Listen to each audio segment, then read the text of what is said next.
जय हिंद, वंदे मातरम। साथियों, आपको अपने YouTube चैनल सेंट्रल एजुकेशन 247 में स्वागत है।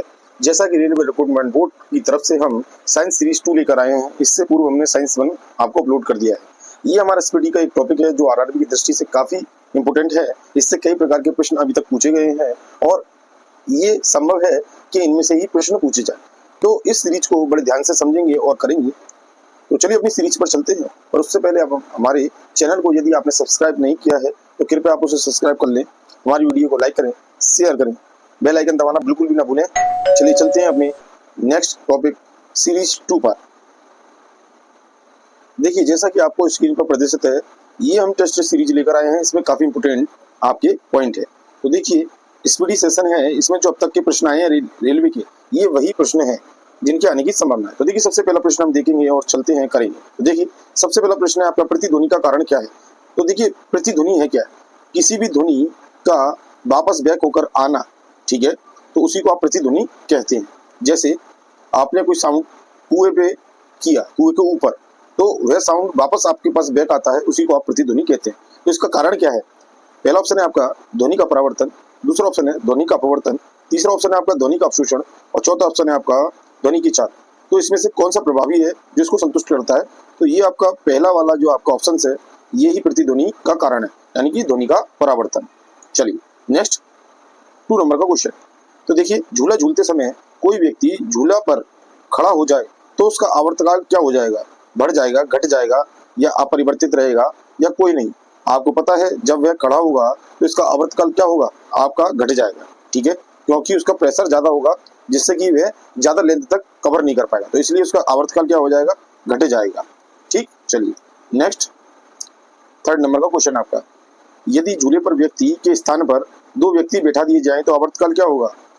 अब देखिए, पहला ऑप्शन है आपका बढ़ जाएगा, बी है घट जाएगा, सी अपरिवर्तित रहेगा या डी इनमें से कोई भी नहीं। तो इसका 3 का जो आंसर है आपका सी, अपरिवर्तित रहेगा। आवर्तकाल जो है इसका अपरिवर्तित रहेगा एक व्यक्ति के स्थान पर यदि 2 व्यक्ति भी बैठ जाएं तो। चलिए नेक्स्ट, अब देखिए 4 नंबर का क्वेश्चन। सेकेंडरी पेंडुलम का आवर्तकाल क्या होता है? 1 सेकंड होता है, 2 सेकंड होता है, 3 सेकंड होता है या आपका 4 सेकंड होता है? तो इसका राइट आंसर जो है आपका 2 सेकंड जो होता है, सेकेंडरी पेंडुलम का आवर्तकाल होता है। चलिए नेक्स्ट 5 नंबर का क्वेश्चन। कोशिका नली में जल का ऊपरी सतह होता है, जो केशिका नली, ठीक है, उसका ऊपरी जो सतह है वह कैसा होता है? अवतल होता है, उत्तल होता है, सी ऑप्शन समतल होता है या डी आपका कोई नहीं? तो इसका जो राइट आंसर है 5 का बी ऑप्शन इसका राइट आंसर। जो केशिका नली होती है उसमें जल का ऊपरी सतह जो बनेगा आपका वह उत्तल होता है। ठीक है, चलिए नेक्स्ट, द्रव का घनत्व 6 नंबर का क्वेश्चन। द्रव का घनत्व अधिक होने पर पृष्ठ तनाव पर क्या प्रभाव पड़ता है? बढ़ जाता है, घट जाता है, अपरिवर्तित रहता है या इनमें से कोई नहीं? तो 6 का ए ऑप्शन आपका राइट आंसर है। क्या होगा? पृष्ठ तनाव आपका बढ़ जाएगा। द्रव का घनत्व यदि अधिक होगा तो इसका पृष्ठ तनाव भी क्या हो जाएगा? बढ़ जाएगा। चलिए नेक्स्ट 7 नंबर का क्वेश्चन। पारे को जब एक बर्तन में रखा जाता है तो मेनिस्कस होता है, कैसा बनता है? अवतल, उत्तल, समतल या इनमें से कोई नहीं? तो देखिए, मेनिस्कस जो होता है वह आपका 7 का इसका बी यानी कि उत्तल होता है। ठीक, चलिए नेक्स्ट 8 नंबर का क्वेश्चन। ऊंचाई बढ़ने से वायुमंडलीय दाब पर क्या होता है? ए ऑप्शन स्थिर रहता है, बी घटता है, सी बढ़ता है या डी इनमें से कोई नहीं? तो 8 का जो ऑप्शन है आपका बी ऑप्शन है, वायुमंडलीय दाब क्या होता है? कम हो जाता है ऊंचाई के बढ़ने पर। नेक्स्ट 9 नंबर का क्वेश्चन। एक बार आपका बराबर है, सबसे पहले तो आपको बार पता होना चाहिए किसकी इकाई है? ये दाब की इकाई है, दाब की इकाई आपकी बार है, ठीक है, और बार के अलावा इसमें पास्कल दिया है, ये भी है। तो आपको बताना है इन 4 ऑप्शन में से एक बार किसके बराबर है। तो 9 का जो आपका ऑप्शन है 10 की पावर 5 पास्कल होता है, तो आप उसी को लेंगे। तो 10 की पावर 5 इसका राइट आंसर। नेक्स्ट 10 नंबर का क्वेश्चन। यदि किसी वस्तु का भार अधिकतम होता है तो किस में सबसे ज्यादा होता है, जल में या वायु में या निर्वात में या डी इनमें से कोई नहीं। तो इसका जो राइट आंसर है आपका, वस्तु का जो भार है वह अधिकतम रहेगा आपका 10 का, इसका जो है सी ऑप्शन, यानी कि निर्वात में ज्यादा अधिक भार होगा। नेक्स्ट 11 नंबर का, पृथ्वी की अपेक्षा चंद्रमा पर द्रव्यमान क्या होता है, 1/4 भाग होता है, 1/81 या 1/100 या 1/1000 भाग होता है। तो पृथ्वी पर जो है इसका जो बी ऑप्शन जो है 1/81, पृथ्वी की अपेक्षा चंद्रमा पर जो द्रव्यमान है वह 1/81 भाग होता है। नेक्स्ट, भू स्थायी उपग्रह पृथ्वी के चारों ओर चक्कर लगाता है तो कितने घंटे में लगा देता है, 12 घंटे में या 24 में या 36 में या 48 में। तो 12 का जो आपका आंसर है, भू स्थायी उपग्रह जो है पृथ्वी के चारों ओर, तो वह 24 घंटे में एक चक्कर लगाता है। ठीक है, तो इसका राइट ऑप्शन बी है। नेक्स्ट देखिए 30 नंबर का क्वेश्चन, पृथ्वी पर वायुमंडलीय दाब का कारण क्या है, ए ऑप्शन गुरुत्वाकर्षण, बी ऑप्शन पृथ्वी का परिक्रमण, सी ऑप्शन पृथ्वी का गुणन या इनमें से कोई नहीं। तो इसका राइट आंसर है, आपको पता है पृथ्वी पर सबसे ज्यादा अधिकता किसकी है इन ऑप्शन में, ऑप्शन है आपका गुरुत्वाकर्षण। गुरुत्वाकर्षण के कारण ही आपका वायुमंडल दाब का कारण है। तो इसका राइट ऑप्शन ए ऑप्शन रहेगा। चलिए नेक्स्ट 40 नंबर का क्वेश्चन, पृथ्वी का जो पलायन वेग है वह क्या है आपका, 15.15 किलोमीटर प्रति सेकंड या 11.2 किलोमीटर प्रति सेकंड। सी उत्तर आपका, सी ऑप्शन आपका 21.1 किलोमीटर सेकंड है या 7 किलोमीटर प्रति सेकंड। तो इसका राइट ऑप्शन है, आपको पता है पृथ्वी का जो पलायन वेग है 11.2 किलोमीटर प्रति सेकंड है। यदि इस वेग पर, इस पलायन वेग पर यदि किसी वस्तु को फेंका जाएगा तो वह पृथ्वी की कक्षा से बाहर निकल जाएगा। रॉकेट जो है इसी रफ्तार पर भेजा जाता है, इसी पलायन वेग पर। ठीक। 15 नंबर का क्वेश्चन, जब कोई वस्तु ऊपर से गिराई जाती है तो उसका भार होता है ए परिवर्तनशील, ए अपरिवर्तनशील या सी शून्य, इनमें से कोई भी नहीं। जब आप किसी भी वस्तु को ऊपर से गिराओगे तो उसका भार कैसा हो जाएगा आपका, तो इस 15 का ये परिवर्तनशील होगा। ठीक। चलिए 16 नंबर का क्वेश्चन, ग्रहों की गति के नियम को किसने प्रतिपादित किया था, A Newton, B Kepler, C Galileo या डी कोपरनिकस। तो इसका जो ग्रहों की गति से संबंध है, तो 16 का जो बी ऑप्शन है, केपलर साहब थे, इन्होंने गति के नियम दिए थे ग्रहों की गति के। ठीक है। चलिए 17 नंबर का क्वेश्चन, एक जेट इंजन किस सिद्धांत पर कार्य करता है, पहला ए वस्तु का संरक्षण, शक्ति का संरक्षण, सी कोणीय आघूर्ण का संरक्षण या रैखिक संवेग का संरक्षण। तो इन चारों में से आपका ऑप्शन जो है 17 का वह है डी ऑप्शन, यानी रैखिक संवेग संरक्षण के नियम का पालन करता है। ठीक। अब देखिए 18 नंबर का क्वेश्चन, एक गेंद को क्षैतिज से कितने कोण पर फेंकने पर अधिकतम क्षैतिज प्रयास यानी कि दूरी तय कर सकेगी। तो ए ऑप्शन है 0 डिग्री, बी है 90 डिग्री, सी 45 या डी 60। तो इसका राइट जो आंसर है आपका सी 45 है। इस पर यदि किसी भी गेंद को भेजा यानी कि फेंका जाएगा तो ये अधिकतम प्रयास की दूरी तय करेगी। ठीक है। चलिए नेक्स्ट 19 नंबर का क्वेश्चन, देखिए वायुमंडल में बादलों के तैरने का कारण क्या है, ए ताप है, बी वेग है, सी दाब है या डी घनत्व है। तो इसका जो राइट आंसर डी ऑप्शन है आपका घनत्व। घनत्व के कारण आपके बादलों में यानी वायुमंडल में बादल तैरते हैं। चलिए नेक्स्ट 20 नंबर का क्वेश्चन, गैस के अणुओं की गतिज ऊर्जा किस ताप पर आपकी शून्य होती है, ए 0 पर, बी -273 या सी 100 डिग्री या 100 केल्विन के बराबर। तो इसमें जो राइट आंसर है आपका 20 का, ये बी ऑप्शन है, -273 पर क्या होते हैं, गैस के अणुओं की जो गतिज ऊर्जा है उनका ताप जो है वह शून्य हो जाएगा। ठीक है। चलिए नेक्स्ट 21 नंबर का क्वेश्चन, पारे का तापमापी किस ताप का प्रयोग हो सकता है, ए 260 डिग्री सेंटीग्रेड तक, बी 100, सी 360 और डी ऑप्शन है आपका 500। तो जो पारे का तापमापी है उसका ताप प्रयुक्त जो हो सकता है वह आपका हो सकता है 21 का सी ऑप्शन 360 डिग्री सेंटीग्रेड तक। चलिए नेक्स्ट 22 नंबर का क्वेश्चन, प्रिज्म द्वारा किस रंग का विचलन अधिकतम होता है, तो ए बैगनी, बी लाल, सी नारंगी या डी हरा। तो देखिए किसका सबसे ज्यादा विचलन होता है आपको बताना है किस रंग का। तो इसका जो राइट ऑप्शन है ए ऑप्शन आपका राइट होगा, बैगनी कलर का जो विचलन है सबसे अधिक होता है। नेक्स्ट 23, किसी गैस में उत्पन्न ध्वनि सदैव होती है।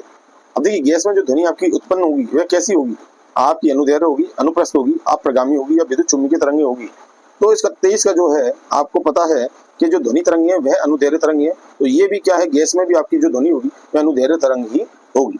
ठीक। चलिए नेक्स्ट 24 नंबर का क्वेश्चन, किसी स्थान पर पृथ्वी के चुंबकीय क्षेत्र के क्षैतिज तथा ऊर्ध्वाधर घटक बराबर है तो उस स्थान पर नति कोण कितना होगा ये आपको बताना है।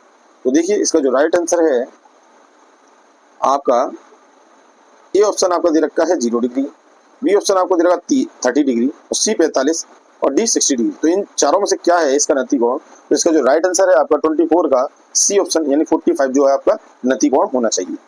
नेक्स्ट 25 नंबर का क्वेश्चन, द्रव्य तरंगों की तरंग दैर्घ्य निर्भर करती है, किस पर निर्भर करती है द्रव्य तरंगों की? ए संवेग पर, बी चाल पर, सी द्रव्यमान पर या डी आवेश पर। तो इसका जो राइट आंसर है आपका 25 का ये है आपका डी ऑप्शन यानी कि आवेश पर क्या है द्रव्य तरंगों की तरंग दैर्घ्य निर्भर करती है। चलिए नेक्स्ट 26 नंबर का क्वेश्चन, कौन सा कण सबसे अधिक अस्थायी है? पहला प्रोटॉन, बी न्यूट्रॉन, सी इलेक्ट्रॉन या अल्फा कण। तो स्थायी कण आपका कौन सा है ये आपको बताना है इन चारों में से। तो 26 का जो है बी, ये न्यूट्रॉन जो है आपका अधिक अस्थायी कण है। ठीक। 27 नंबर का क्वेश्चन, एंगस्ट्रम क्या मापता है? द्रव की मात्रा, प्रकाश का तरंग दैर्घ्य, केबल की लंबाई या जांच की गति। इसका जो राइट आंसर है आपका 27 का बी ऑप्शन आपका राइट आंसर है, प्रकाश की तरंग दैर्घ्य को एंगस्ट्रम में मापते हैं। चलिए नेक्स्ट, श्यानता गुणांक की ऐसा मात्रक क्या है? श्यानता गुणांक, तो इसका ए ऑप्शन ये है 22 या बी पास्कल, सी वॉट या डी इनमें से कोई नहीं। तो देखिए इसका जो राइट आंसर है आपका 28 का, तो इसका ए ऑप्शन 22 जो है श्यानता गुणांक का ऐसा ही मात्रक है। नेक्स्ट 29 नंबर का, एक फेदम बराबर है आपके 6 मीटर, 6 फीट, 60 फीट या 100 सेंटीमीटर। तो इसका जो राइट आंसर है आपका 29 का ये है आपका बी ऑप्शन यानी कि 66 फीट जो है आपके एक फेदम के इक्वल होता है। ठीक। चलिए नेक्स्ट 30, टाइपराइटर के आविष्कार। ए ऑप्शन आपका साकली, बी पास्कल, सी सोल्स या डी वाटरमैन। तो वाटरमैन तो आपको पता है ये पेन की है। ठीक। पास्कल तो आपको पता है ये क्या है दाब का मात्रक है। तो इसके टाइपराइटर के जो है आविष्कार तो 30 का जो है आपका सी ऑप्शन बिल्कुल राइट आंसर है यानी कि सोल्स जो है ये टाइपराइटर के क्या है आविष्कारक। नेक्स्ट 31, जेट इंजन किस सिद्धांत पर कार्य करता है ये आपको बताना है। ये द्रव्यमान संरक्षण, ऊर्जा संरक्षण, रैखिक सममित संरक्षण या कोणीय सममित संरक्षण। तो 31 का जो है आपका सी ऑप्शन आपका राइट आंसर है। रैखिक सममित संरक्षण पर आपका जेट इंजन भी कार्य करता है और रॉकेट इंजन भी आपका एक जेट इंजन की बराबर ही है। या आपसे पूछा जाए रॉकेट के सिद्धांत पर कार्य करता है, वे भी आपका रैखिक सममित संरक्षण के नियम पर कार्य करता है। नेक्स्ट 32, मानक दाब आपका किसके बराबर है?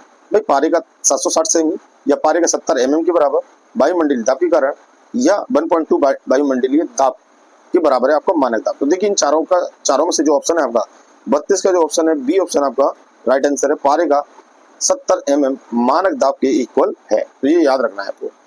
नेक्स्ट 33, मैनोमीटर के द्वारा किसकी माप की जाती है आपको बताना है। वायु दाब की, गैस के दाब की, घनत्व की यानी द्रवों की घनत्व की, डी ऑप्शन आपका सतह पर तेल का दबाव। जो मैनोमीटर है वह आपका 33 का जो है आपका बी यानी कि द्रवों की घनत्व को जिससे मापा जाता है वो मैनोमीटर कहलाता है। तो जो आपको ध्यान रखना है, डेंसिटी ऑफ लिक्विड। नेक्स्ट, वस्तु की मात्रा बदलने पर अपरिवर्तित रहेगा। क्या परिवर्तित रहेगा? वस्तु की यदि आपने मात्रा चेंज की तो क्या परिवर्तित रहेगा? आयतन उसका या भार या द्रव्यमान या घनत्व। तो इसका जो राइट आंसर है आपका 34 का डी ऑप्शन इसका राइट आंसर है। घनत्व में कोई भी परिवर्तन नहीं होगा उसकी मात्रा चेंज करने पर। तो इसका जो राइट आंसर है 34 का डी। अब देखिए नेक्स्ट क्वेश्चन 35, केल्विन में मानव शरीर का सामान्य ताप कितना होता है? केल्विन में आपको बताना है। देखिए वैसे डिग्री सेंटीग्रेड में तो 37 डिग्री सेंटीग्रेड होता है। ठीक है। यदि आपसे फ़ारेनहाइट में पूछे तो 98.6 आपका डिग्री फ़ारेनहाइट में है और केल्विन में यदि पूछे तो 37 आपका इसमें है। तो इसमें आप 273 आप जोड़ दीजिए तो आपका आंसर आ जाएगा। तो आपका कितना आएगा? 7 और 3 10 80 लगी 1, 10 और 11 1 310 आना चाहिए। 310 इसका केल्विन होना चाहिए क्योंकि डिग्री सेंटीग्रेड में 273 जोड़ देते हैं तो आपका आंसर प्राप्त होगा। तो 310 इसका राइट आंसर है।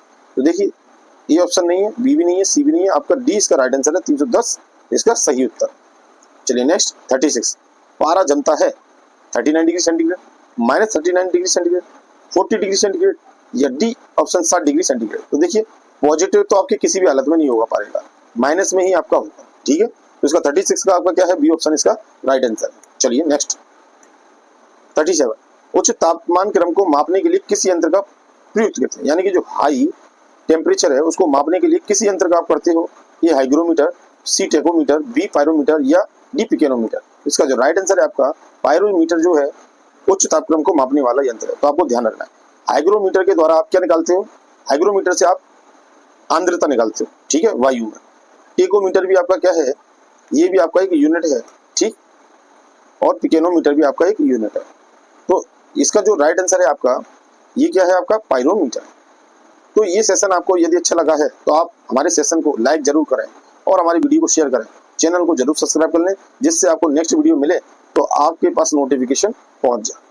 तो यहाँ तक बने रहने के लिए आपको बहुत बहुत धन्यवाद। हमारी वीडियो अच्छी लगी हो तो हमें सब्सक्राइब जरूर करें, लाइक करें हमारी वीडियो को। जय हिंद, वंदे मातरम। आपका यहाँ तक बने रहने के लिए मिलते हैं नेक्स्ट वीडियो के साथ। जय हिंद, वंदे मातरम।